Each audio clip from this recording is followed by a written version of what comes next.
It's not just the players working on fundamentals this week, so are the officials. There's been rule changes in the past, if you recall, like, horse collar tackle or, certain roughing the passer rules. Sean Hockley and 8 other NFL officials showed us some of the new rules for the upcoming season, including the new hip drop tackle rule. Being involved in a lot of the conversations, I think, the intent is to remove a tackle that leads to a significant more amount of injuries. And, you can see it's when you are stopping a guy's momentum, you're unweighting on the back of his legs. This penalty has to check 3 boxes. A, if a player wraps up. B, then pivots to tackle him.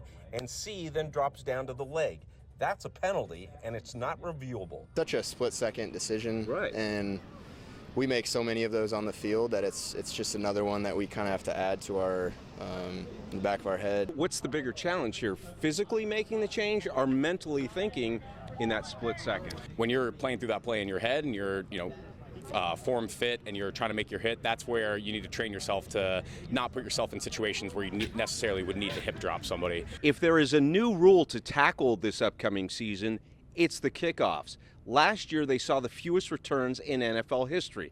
But the competition committee that Sean McVay is a part of is trying to enhance the game without enhancing injury. I'm sure we won't see exactly what they're going to do in the game. We'll see some of it out on the practice field, talking with the special teams coaches about, hey, what do you think the strategy is going to be? The receiving team all line up on the 35-yard line. The kicking team is only 5 yards apart at the 40. The kicker in the same spot, but has to drop it into the drop zone between the goal line and the 20.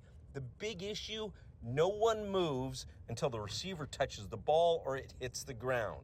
If it goes through the end zone, the ball comes out to the 40. It allows the special teams coordinator to be creative, and again, it's our job for the special teams coordinator with Chase to, design the plays, and it's our job to go execute. You can't have a new season without new rules. For Game Time, I'm Kurt Sandoval.